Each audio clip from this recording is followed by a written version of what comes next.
In order to play 70 games, you got to be in incredible shape, and you have to be able to play at that level all 70.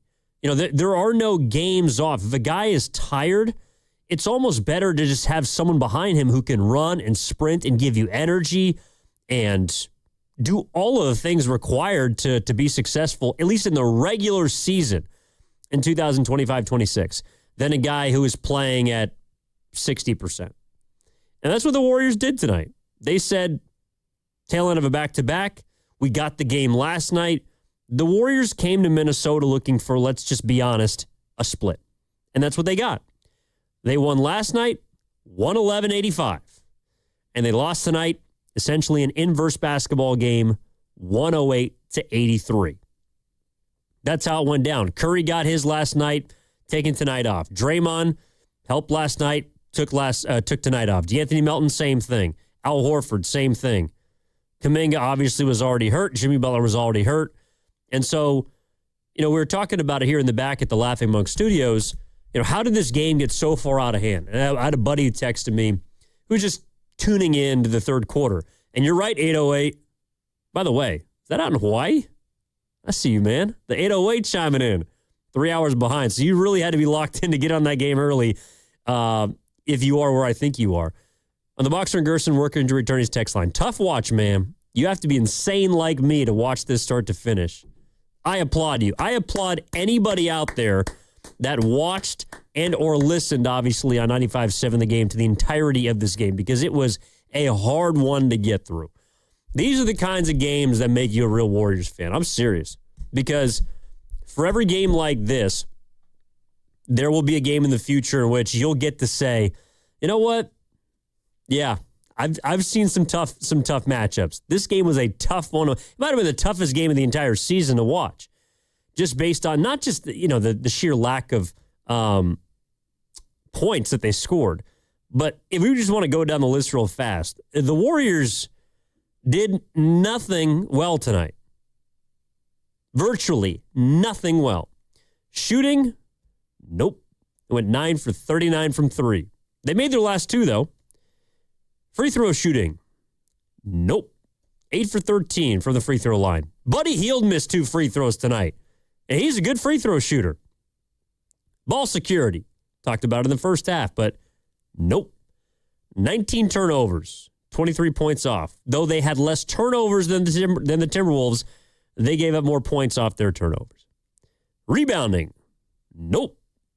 Out-rebounded by 12. Rudy Gobert was an absolute force tonight, and the Warriors looked a lot like they did in their first meeting against them back on December 12th when they lost by 7.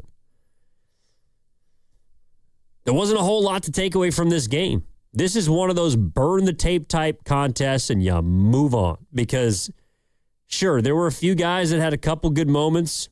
I would say the most entertaining part about this game for the Warriors was in the first half when, of all people, Brandon Podziemski is having an ongoing conversation with Anthony Edwards, of all people, on the bench. He had a nice little kind of spinning bank shot with his left hand. I forget if it was on a big, but Pods hit one off the glass, and as it left his hand, you could hear "Hell no" from the bench. And this is where Austin Rivers was able to provide some insight because he was sitting near the bench, and he says that was Ant. And so the whole time down, Pods is, pointing at him. He hit one more jump shot from the baseline on the right side in the first half, pointed at Ant and that Minnesota bench. And from there, it pretty much just fell apart. But to his credit, this was a game where if I told you at the beginning of the game, and people are probably going to kill Pods for tonight and kill him tomorrow, and that's perfectly fine. He had 12 points on 13 shots, 7 rebounds, 4 assists, only 3 turnovers. Played 28 minutes, was minus 14. But they entered, the Warriors did, in this game with Brandon Podziemski as the leading scorer of all the available players. That ain't a game you're going to win. That ain't a game where you're going to score 100 points. It's just not. Podziemski averages 12.2 points a game, and he's a far better player, or has been more efficient this season, in my opinion, when he comes off the bench. When he has to start, You see those limitations. Oddly enough, the Warriors did have their entire starting five in double digits tonight. It's just they scored 13, 12, 11, 10, and 10. That's kind of how it went. And again, to my point earlier about my buddy who texted me, what happened to the Warriors tonight? Why are they getting trashed when Ant's not out there? Which is, fair if you're not, if you didn't see what happened before the game or who's out, you're like, what's going on? I just see Ant's out. Yeah, Curry's not playing, but why can't the Warriors keep it more competitive? And I just sent him the starting five. A starting five of Brandon Podziemski, Pat Spencer, Moses Moody, Guy Santos, Quentin Post. And this isn't about killing those players. This is a reflection of where the Warriors are right now. In a game in which their top-heavy guys and their veterans who they've had to either not have because of injury or back-to-backs, stamina, whatever you want to call it, that's who they got. That's who they got tonight. Pat Spencer played the most minutes of anybody out there because he had to. And I didn't think Pat was awful, but what's he supposed to do? What's he supposed to do? What's Brandon Podziemski supposed to do? What's Moses Moody supposed to do? All three of those guys tonight, 4 for 11, 4 for 13, 4 for 12. They can't get their own shots. They're not going around DiVincenzo, McDaniels, Randall. They're just not. And when they do, if they do, Rudy Gobert's sitting right there. Then we go to the bench. They're not staying in front of Bones Highland. Naz Reid is going to kill you no matter who's out there. It is just, it's an uphill climb. And again, for those people that are saying, what are you talking about? They stunk tonight. Yeah. What did you want them to do? You wanted them to win a second straight game against Minnesota on a tail end of a back-to-back where their best six players aren't playing? Like, get out of here. I'm sorry. What happened tonight was exactly what was supposed to happen. Oh, my God. And it ain't because of one player. It's because of all of them.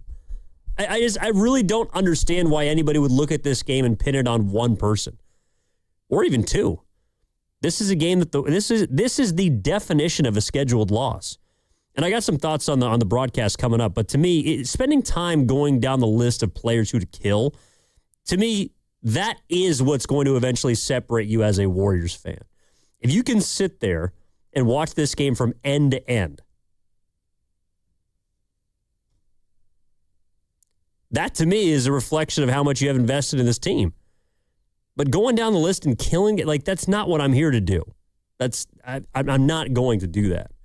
888-957-9570 is the number. Evan Giddings with you on Warriors wrap-up here. I appreciate everybody that's tuning in, by the way. This is from the 808. Thinking about all the rumblings in Milwaukee. If Giannis becomes available, I think the only shot we have is landing him at the deadline. I think if we wait till the summer, we get outbid by other teams with way better assets. Oh, from Kawhi. Shout out Jay. Yeah, so I was thinking about that as well, right? So this is a game where I think that, and I understand why everyone wants to go for it. The whole idea of go all in for Steph because what do you have after him, right? You have a lot of people look at a game like tonight and say, that's why you cash in your chips now because that's what's waiting for you later. And I think that's natural. But if I was to look at the other side of it,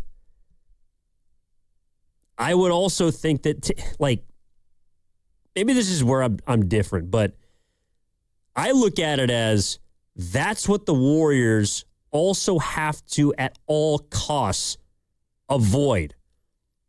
What is worth watching that for multiple years with no flexibility? Like, if you cash in your chips, it doesn't work. That tonight is what you're staring at, but with no draft picks, no financial flexibility, no nothing.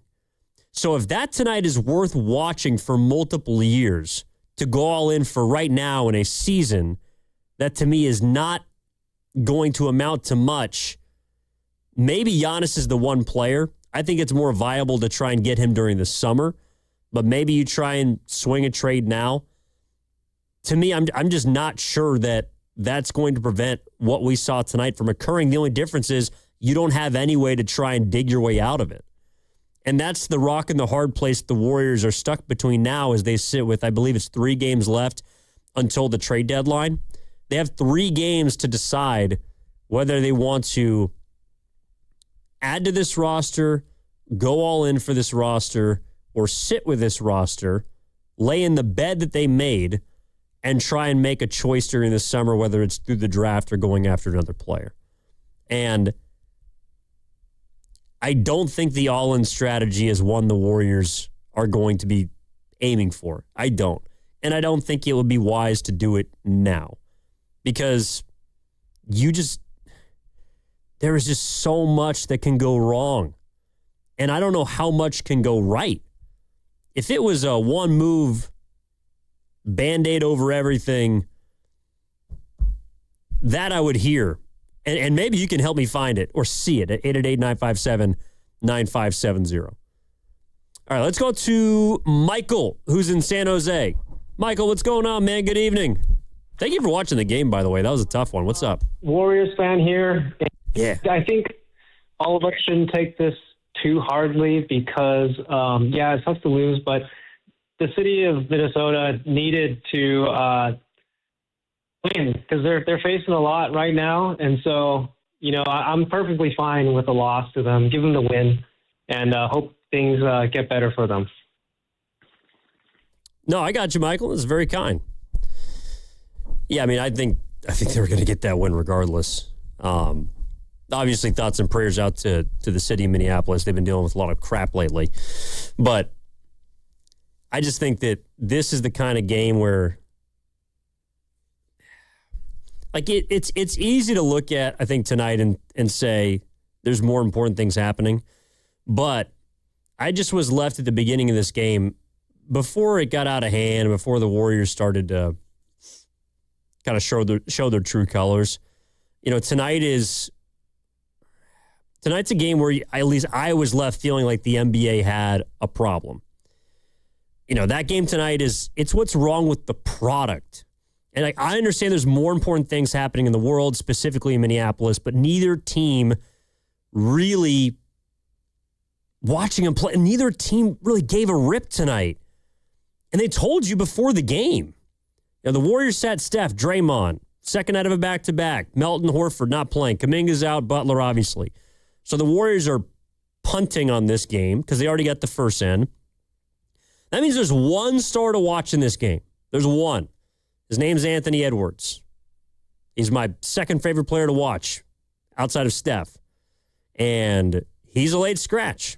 With respect to Randall and Gobert, max-ish players, nobody went to the Target Center to see them. They went to see either Steph or Ant. And forget that they're looking for entertainment, probably a lot of those people during a period of unrest and melancholy. I'm left feeling like these guys should get their money back. This was a nationally televised game, by the way. Well, at least it was through their app. But it's not a local broadcast. Like, NBC outbid Turner Sports for that game, for the right to broadcast that game. That game cost us inside the NBA. That game tonight was, and the broadcast was telling you in the third and fourth quarter, it was a glorified pickup game. And it's why, as much as, Kevin Durant goes on social media and he unsheaths his Twitter sword to defend the purity of basketball, I really don't know how you defend that, what we just watched. Because not even the broadcasters, two of which, by the way, were former NBA players, neither of them were defending it. Robbie Hummel and Austin Rivers had nothing to say, but that was a pickup game by the end of it, which it was. And it was a bad basketball game, not because the Warriors and the Timberwolves didn't try. It's because the league, and I said it before, I'll say it again, they've fostered a professional working environment where that game is required to make it through an 82-game season. No Curry, no Ant, no chance that game was going to live up to its billing. On NBC, on Peacock, it just wasn't. And so that's why I commend a lot of people that sat through that game, because you are real Warriors fans. The 707. I respect your view. I grew up watching taking take a timeout. I think it was a great timeout. A great timeout, Warriors. And I was born in the darkness, so I'm willing to take a chance to cash the picks in now. So that's what we're talking about. That's fair. That's fair. I grew up with watching the same Warriors teams. You might be a little older than me, so you've seen it for longer. But that's kind of what they're looking at. Do you want to cash them in now and get stuck with a great timeout for sure? By the way, there's no guarantee, and this is the problem that I have. If Jimmy Butler was still on this team, it would make more sense to me. And I am of the belief that there's a play the Warriors can make to try and keep Curry's competitive window open for, say, next season, and maybe even the year after that if he's still playing at a really high level. And I think if Curry's motivated, which he was the moment they acquired Jimmy Butler until he tore his ACL, then I think he'll still continue to play somewhere close to that because he's just been unbelievable. But this season, I don't know. To me, if there's a move that makes sense, then you make it. But to me, giving up everything right now, it would just be desperate.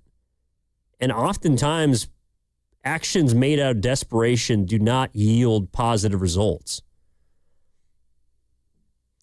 The 408 seems intent on going after Pods, which is fair. Why does Pods get such royal treatment if you're just going to say he's not good enough to keep it competitive? Curry couldn't have kept this game competitive tonight. And I get, so you're not, plays the same number of Anthony Edwards, averages a third of his points. Yeah, Pods is not Anthony Edwards. Pods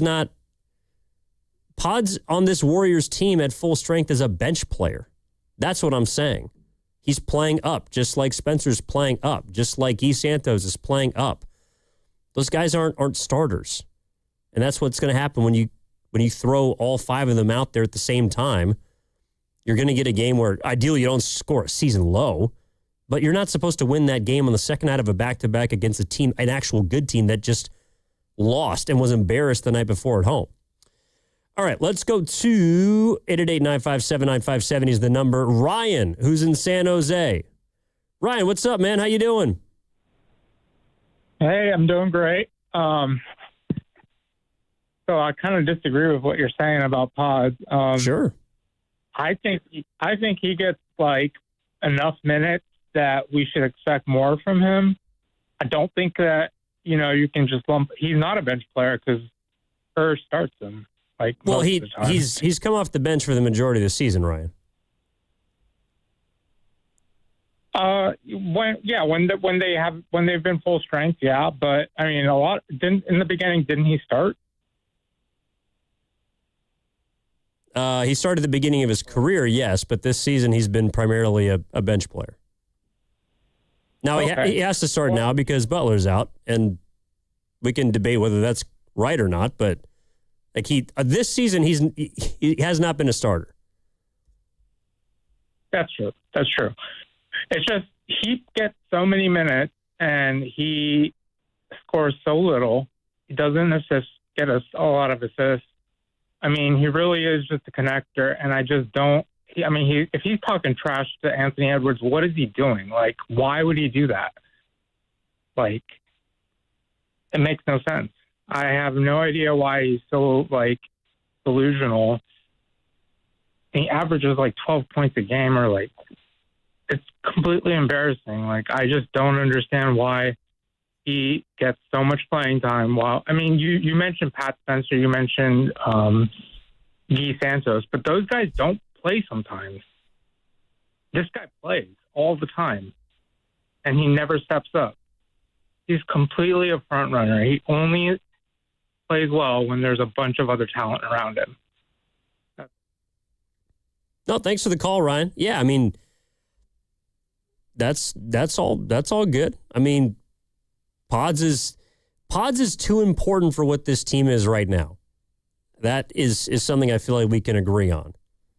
Right now, I didn't realize this until I looked at this earlier, and this includes Kuminga. If you just take everybody on the Warriors right now, Podziemski is the third leading scorer by points per game. That's not a good place to be. And I think Austin Rivers was talking about it in the second half, like, because Pods had played on the Olympic select team, I think it was 2 summers ago. And I forget if you'd covered him, but he's basically saying, like, I want a guy like Pods on my team. Yeah, you want a guy like Pods on your team, but you don't want a guy like Pods that you have to rely on night in and night out to be a third option, which is, again, on this team, he's scoring 12.2 points per game. That is 0.1 more than Jonathan Kuminga. The other 2 guys that score more than him are Steph and Jimmy. And one of them ain't there. So on a night like tonight, you needed Pods to be your primary scorer. And there's some nights where maybe he gets hot, makes a couple shots, and he could give you, he's scored 20 before. But if you're at a point where you're relying on that, I agree with you. You're just in trouble. Tonight was a night where you also needed Moses Moody to go 5 of 7 instead of 2 for 7. You just did. Tonight's a night where you would hope that Guy Santos did not have to shoot the ball 13 times and took 6 threes. Tonight's a night where you needed Post to hit 4 or 5 threes. And he hit 3 of them. Didn't do a whole lot inside the paint.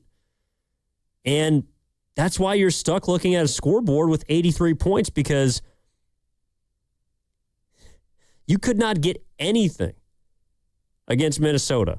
And this game it's an outlier. This isn't a game you're supposed to win. To me, sitting here and killing guys after bad games is a futile effort.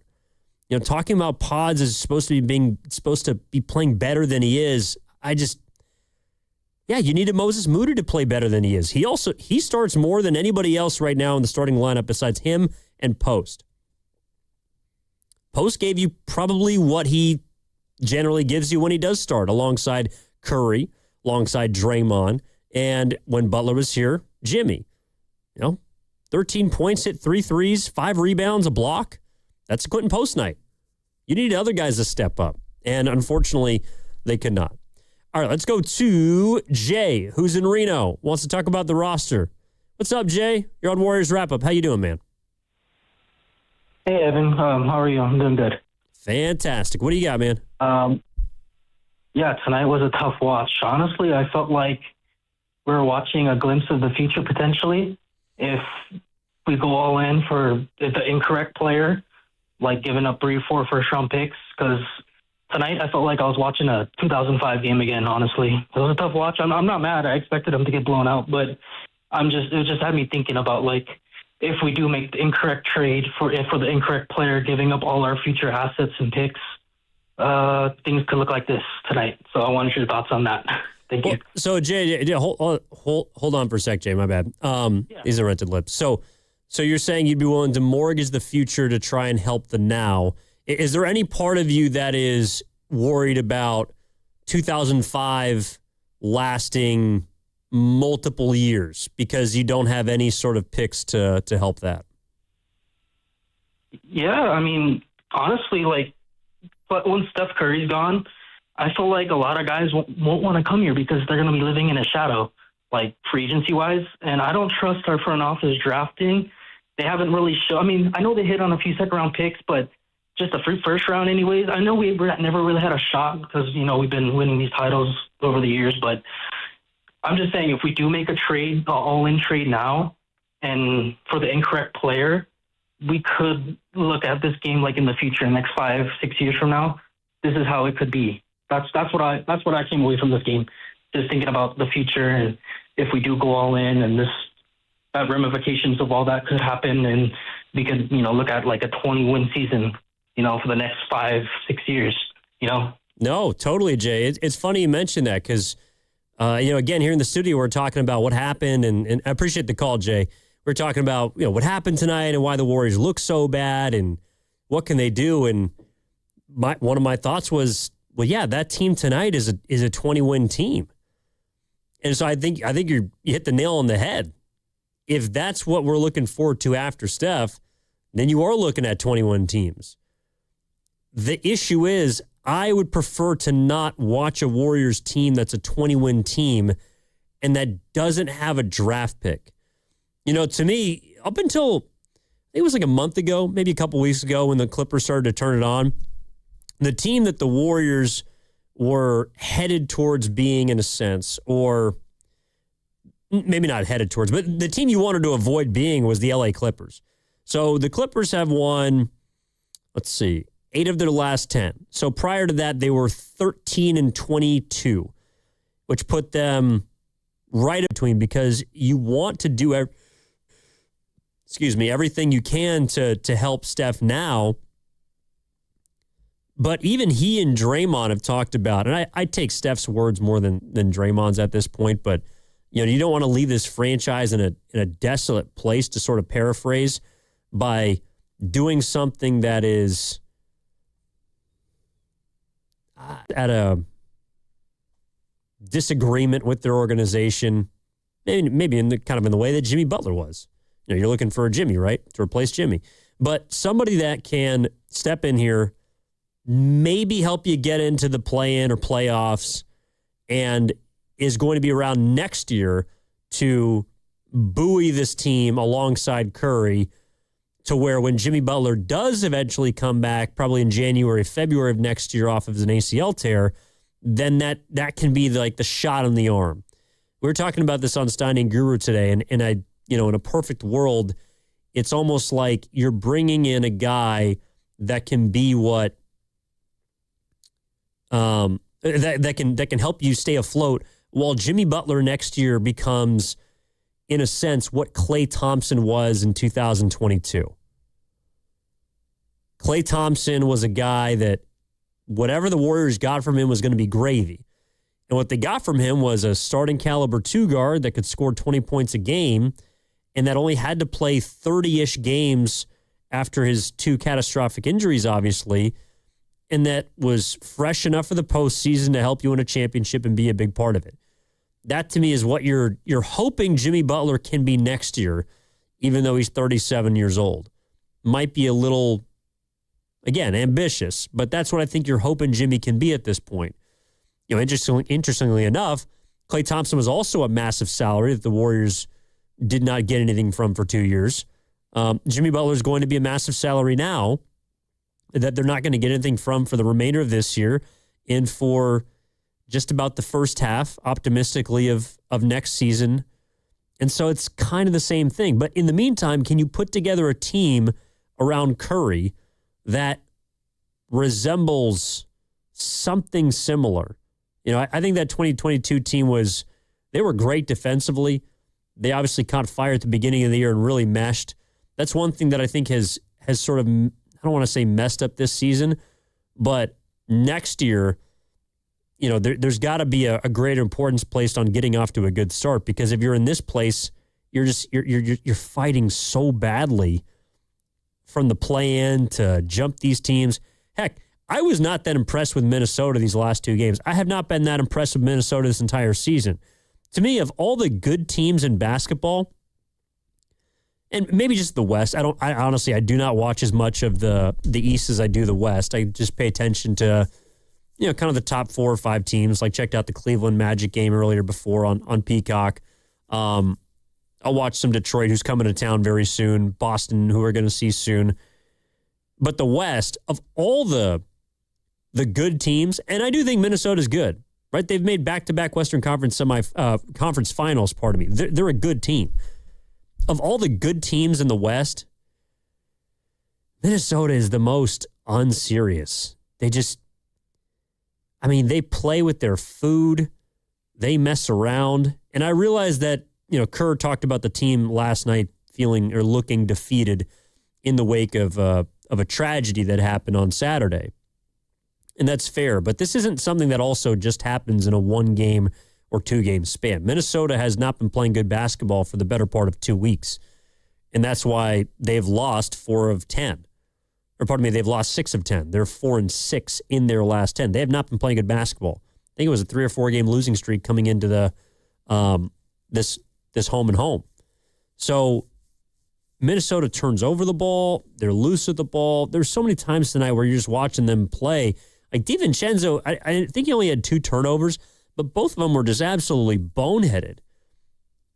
Rudy Gobert threw a behind-the-back pass to the corner that then got, dribbled out of bounds. I mean, they're a good team, but it's just hard for me to take them seriously sometimes.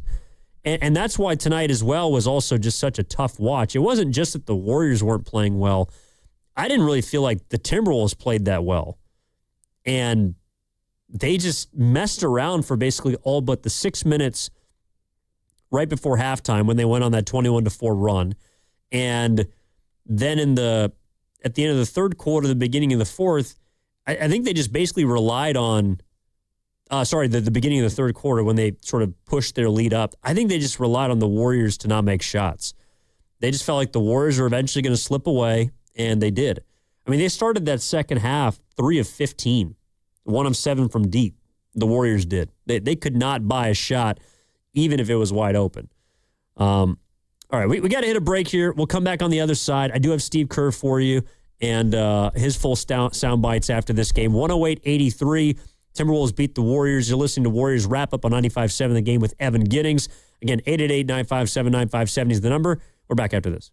Looking for lifelong financial guidance? Look no further than Pettinelli Financial Partners, your dedicated financial coaches for every stage of life's journey. Whether you're planning for retirement, starting a family, or buying a home, we're here for you every step of the way. Visit PettinelliFP.com. The financial consultants at Pettinelli Financial Partners are registered representatives with and securities offered through LPL Financial. Member FINRA SIPC. Investment advice offered through Stratos Wealth Partners, a registered investment advisor. Stratos and Pettinelli are separate entities from LPL Financial. The following is an attorney advertisement. If you get sidelined by your workplace injury, the workers' compensation attorneys at Boxer and Gerson can help you get back in the game. Our team of skilled attorneys will fight by your side for the treatment and compensation you deserve. We care about justice for injured workers. That's what makes us Northern California's premier workers' comp law firm. Call Boxer and Gerson at 510-835-8870 or visit boxerlaw.com for a free consultation. Boxer and Gerson, your life is worth the fight.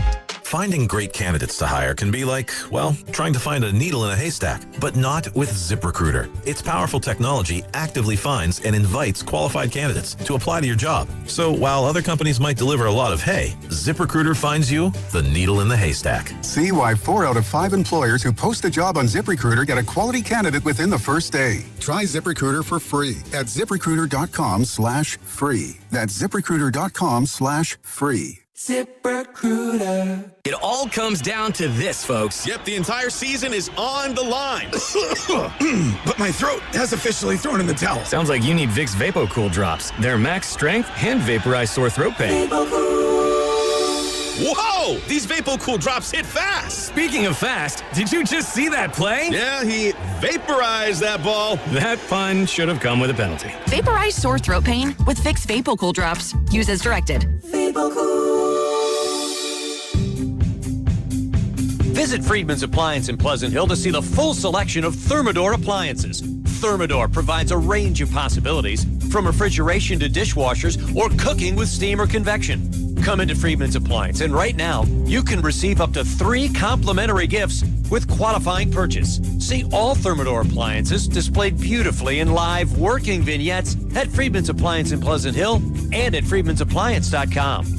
Neuropathy is a debilitating condition that is sometimes misdiagnosed. Symptoms can include pain, numbness, and tingling in your hands, legs, and feet. Neuropathy is a progressive condition that only worsens unless you get effective treatment. SF Bay Wellness is a leader in neuropathy reversal and uses FDA-cleared, non-invasive electric cell therapy to restore nerve function with no injections, no drugs, and no surgery. The treatments have a 95% success rate. If distance is a factor, ask about our virtual consultation option. Call SF Bay Wellness at 844-94-NERVE for the $99 neuropathy evaluation and receive a personal treatment plan that is tailored to your needs. Don't wait another day. Call 844-94-NERVE. That's 844-94-NERVE. Why keep suffering with the painful symptoms of neuropathy? You deserve to live a pain-free life. Start getting the treatment you need for your neuropathy symptoms. Call today. We finally switched to T-Mobile because with them, we can be connected here and there. Let's watch a movie. And we have Netflix included to enjoy our favorite shows and movies. ¿Qué tal está? Bacanísima, pero ya la vi. Now the hard part is getting them to agree on a movie. Switch today and get the new Samsung Galaxy S25 Plus with Galaxy AI, all on America's best network. Visit a store, T-Mobile.com, or call 1-800-T-Mobile. Best mobile network in the U.S. based on analysis by Ookla. Speed test intelligence data 2H 2025. Receive Netflix standard with ads on us with qualifying plans. I'm Bob Burke, founder and chairman of Burke America Parts Group, a family of brands that includes RepairClinic.com, an appliance and HVAC parts solution company that's grown into an international brand. Before AmericanEagle.com, we partially launched a new technology platform developed by another firm. American Eagle helped take our technology to a whole new level with digital marketing, software development, and business insights into our key markets, appliances, HVAC, and outdoor power equipment, and did so both on time and on budget. AmericanEagle.com has the resources, experience, and talent needed to produce solutions. Our new technology platform, developed by AmericanEagle.com, has produced tremendous results with higher traffic, conversion, engagement, and online revenue. If you have any home repairs you need to take care of, check us out at RepairClinic.com. If you need a world-class website or technology project, then I would highly recommend AmericanEagle.com. Call AmericanEagle.com at 773-NETWORK. That's AmericanEagle.com, 773-NETWORK. You're listening to 95.7 The Game, KGMZ-FM and HD1 San Francisco on Odyssey Sports Station and the home of the Golden State Warriors and Valkyries. Always live on the free Odyssey app and now coming to you live from the Laughing Monk Studios.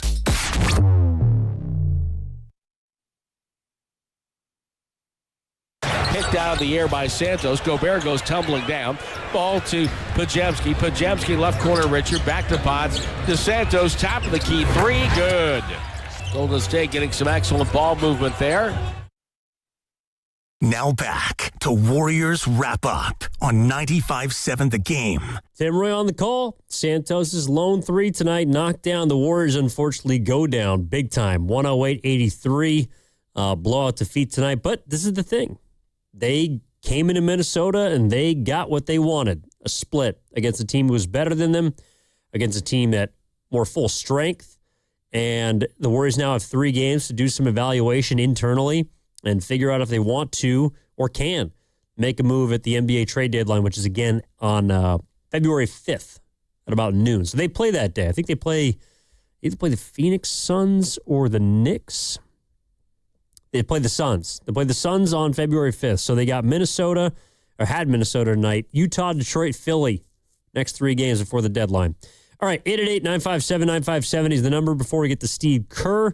Let's go to one of our favorites, Chardol, who's in Fremont. Chardol, what's happening, my man? Talk to me.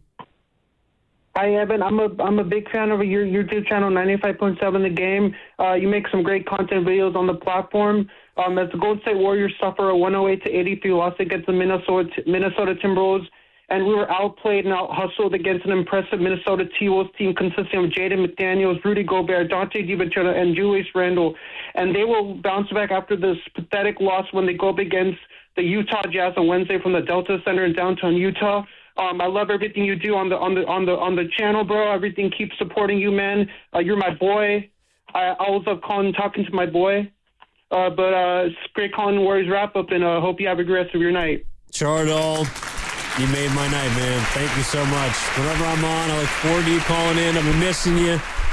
Your positivity speaks volumes. My man. Yeah, I'm also... Cam, what was that? Wait, hit me with that one more time. Sorry, one more time. My man. Is that from Rick and Morty? Is that the math teacher from Rick and Morty? Yes, it is. My man. Oh, my God. What's his name? Mr. Cam. If you know it, you can just crack the mic here, brother. Just crack the mic. Thank you very much. All right. Yeah, Chardol, by the way, you had all that down, all that information. Mr. Goldenfield. Mr. Goldenfield.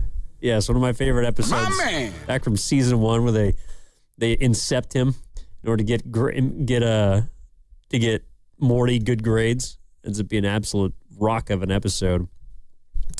All right. Yes. No, sorry. Seriously, Chardol, you had everything down there from the Timberwolves contributors to the Warriors being overwhelmed to the Delta Center coming up next against the Utah Jazz. You are locked in. My man. All right. Before we get up out of here, I do want to play for you guys Steve Kerr and react to his post-game comments a little bit as well. Here is Steve Kerr. It's about 4.5 minutes, the head coach of the Golden State Warriors after the 108-83 loss Golden State suffered tonight in Minnesota. Hey, Steve, just what do you take away from a game like this? Well, I felt like we had a chance going in, but we were going to have to make some shots and take care of the ball. So 9 for 39 from 3 and 19 turnovers, not going to get it done. Just how would you describe the effect that Rudy had on the game tonight? Yeah, he was great. We were trying to put him in pick and roll in the first half, pick and pop stuff with Quentin to pull him away from the hoop, but he's one of the best defenders in the league for a reason. And covered the paint, was able to get back out to Quentin and really clog things up. So, Rudy was he was awesome. You expecting Draymond, Steph, Melton, Horford back on Wednesday? Yeah, Melton and Horford for sure, and hopefully Steph and Dre. But leaving them out tonight was because they're banged up, and the knee for Steph has been nagging him. So hopefully, getting today off, tomorrow off, he'll be ready to go on Wednesday. Kind of beyond the game, how will you remember this trip to Minneapolis? It was pretty crazy to be here for 4 straight days during all these events, to witness everything firsthand. It was meaningful. It was very sad, but I'm glad we were here. I'm glad we were able to, see the people here in Minneapolis and, try to help them forget by playing a couple of basketball games. But it's, obviously going to take a lot more than that. But it's a very resilient city, and, it's a really tough situation. It's sad being here. Last night was a really somber atmosphere. I thought tonight was this week for your group. Well, obviously we are the visitors here. We're the observers. This is not our city, but we know all those guys on the Timberwolves, and to talk to them and talk to Chris Finch and to hear what they're feeling, their families are feeling, and then to see literally up close the people in the streets and the tragedy, knowing it was right down the street from us. It was almost surreal. I mean, it was really a bizarre few days. But, as I said, I mean, we have a lot of empathy for the people here, and we're really hopeful that the protests here and nationwide will lead to a much better solution for immigration. It's not like they're rooting out violent criminals. They're taking 5-year-old kindergartners and U.S. citizens and detaining people. And immigration is a problem that needs to be addressed, but it needs to be addressed by Congress, legislatively, not by military force in the streets, pulling people from their homes. Steve, I know you spoke the other day about you don't know the future of Pat Spencer, but what does he mean to this team in terms of more than just a guy that can go in and fill in? I know he had a slow start tonight, but how have you seen him grow? What do you like most about what he contributes? Yeah, I mean, he's just a gamer. He's so competitive. He fights for everything. He's earned everything he's gotten. He's the kind of guy you want on your team because he embodies, what you preach about competitiveness and unity and, being ready for your opportunity and being part of the group. Fantastic teammate, and I love coaching him. Well, that was Steve Kerr after the loss tonight. Obviously, the basketball game was kind of in the back of people's minds, and I don't know. Listen to that guy. I get that this might be his last season, and the Golden State Warriors, and he might come to an agreement at the end of the year that it's best for them to go their separate ways, and who knows? Maybe he is at the end and has lost a step and isn't the right coach for this team moving forward. But I'll be damned if I'm not going to miss that guy talk about what he believes in and why. He just lays it out flat, straight, and about things that matter. I think he has a really good compass. The things that he chooses to speak on in the manner that he does, it typically points north. And Steve Kerr's the man. Again, he may not be the best coach right now, and this Warriors team might not have a lot, and he may not be the guy to push those buttons, but it's moments like that. When you listen to Steve Kerr talk about whether it's gun violence or political action or civil unrest, some or all the things that are happening in Minneapolis right now, with a pointedness, with a level of clear education, passion, and understanding, no matter what side you fall on, I just don't understand how you can't come away respecting him.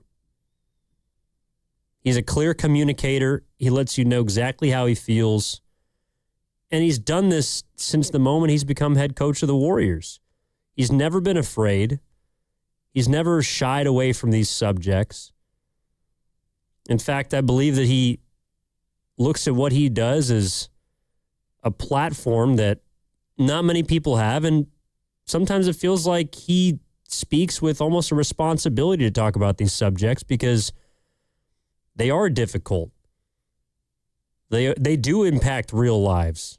And he's never been afraid to just speak his mind. And you got to respect it. So, and he's also, what you saw Chris Finch talk about the other night. And he was emotional getting into what happened in the city that he coaches in. I'm not saying that he did that because of Steve Kerr, but Steve Kerr has made that almost normal for head coaches to comment on things outside of sports. And people have done it before. People will do it again. But I don't know if there's a singular head coach in my lifetime that I associate more. Popovich obviously was outspoken. And maybe that's where he learned it from. But Steve Kerr speaks with it in a way that is, I don't know, for someone who grew up liking the Warriors, from someone who's from this area, from someone who gets to cover the team, I'm happy that I get to listen to Steve Kerr talk about it like that. All right. And on that note, that'll wrap it up here on Warriors Wrap Up. Evan Giddings with you. Big thank you to everybody who tuned in tonight. A little bit of a shorter show, but kind of the game itself. Warriors lose 108-83. Big thank you, as always, to Cameron Williams, our Warriors Network coordinator, holding it down for us every single night. My man. Along with Steven Risotto, chopping it up, making everything sound clean for you today, tomorrow. Obviously setting up for 6 to 10 with Joe and Joe, the morning roast, Spadoni and Shasky, Steiny and Goo from 10 to 2. I promise we'll have power. We'll have power. We will be back tomorrow. And then Willard and Dibs from 2 to 6. All ahead on 95.7 The Game. Keep it locked right here. You're home for Golden State Warriors basketball. My name is Evan Giddings saying so long. Warriors fall 108-83. We'll talk to you tomorrow all right here on 95.7 The Game.